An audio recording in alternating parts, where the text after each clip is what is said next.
Is your research valid? You might be surprised. Doing quality research for products like boats and RVs or agriculture equipment and motorcycles is much more difficult than many other product categories. And so in this video, I'm going to explain why it's more difficult and what are the keys to doing quality research. Plus, I'll share with you the one question that you should always ask a research vendor when you're contemplating doing a research study. This is to help you to get quality data that you can trust, not just a bunch of pretty graphs with fake numbers. You see, I've been doing research for 40 years. Most of that has been with boats and other high-ticket durables. And I can say that during that time, the biggest challenge wasn't things like writing the questionnaire, doing the analysis, writing the report, although those things take a lot of time and energy.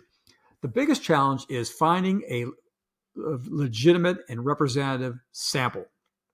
And that's because products like boats are a low incidence item. And so finding true boaters is difficult. Let me give you an example. So in the US, there are roughly 12 million registered boat owners.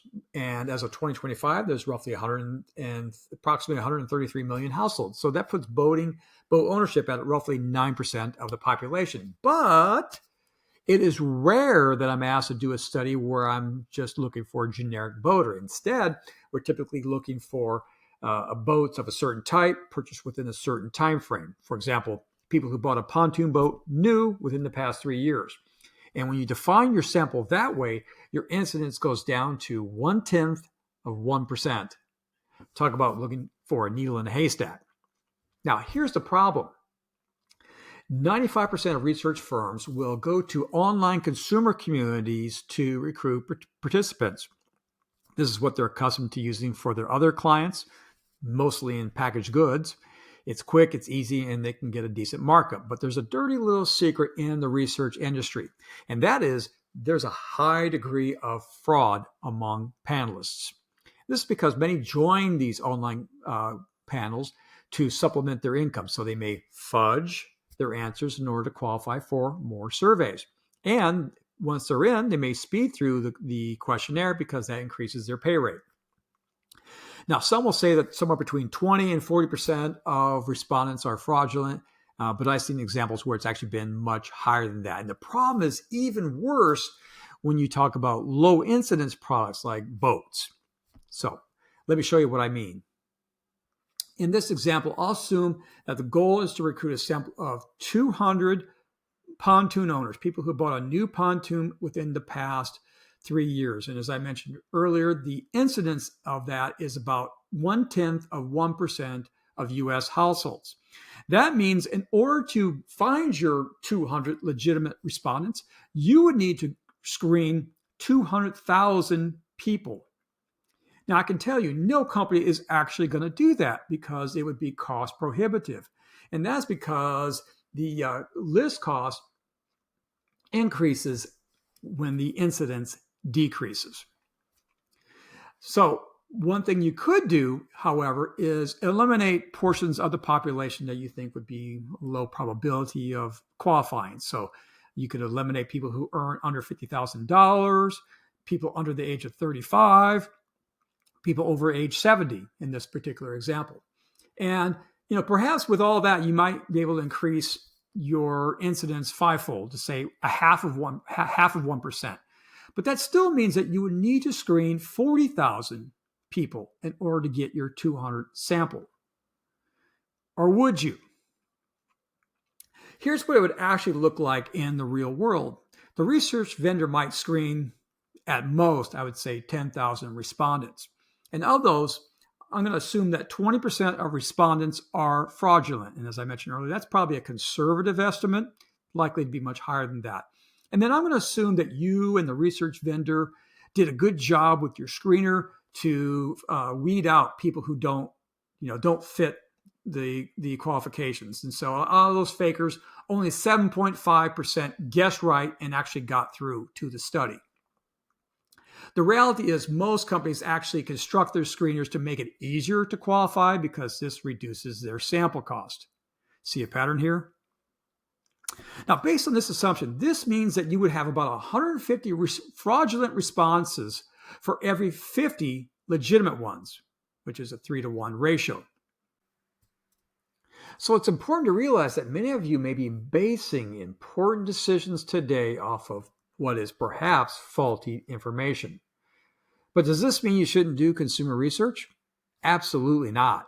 The key to quality research is to make sure that you're getting a valid and representative sample. And this is perhaps the most overlooked aspect of doing a research study, but it's also the most important. That's because no amount of massaging the data on the back end is going to compensate for a fraudulent response. Now, how do you do that? Well, for low incidence products like boats, in most cases, I would suggest you stay away from an online consumer panel because the level of fraud will likely overwhelm the number of legitimate respondents, like we just talked about. But so what should you use instead? Well, it depends a bit on the study objective, but in many cases, it's very appropriate to sample your own customers or prospects. That is, if you want to understand who they are, why they bought your brand, what they like about your product, and what they would like to see improved. It doesn't work, however, if you're a new startup or you're a small player, or your goal is to understand brand image because naturally your own customers are going to be biased, hopefully. Or if your goal is to understand why someone bought a competitor brand instead of your own. In those situations, you need a sample that is reflective or can reach the category buyers or your competitive arena.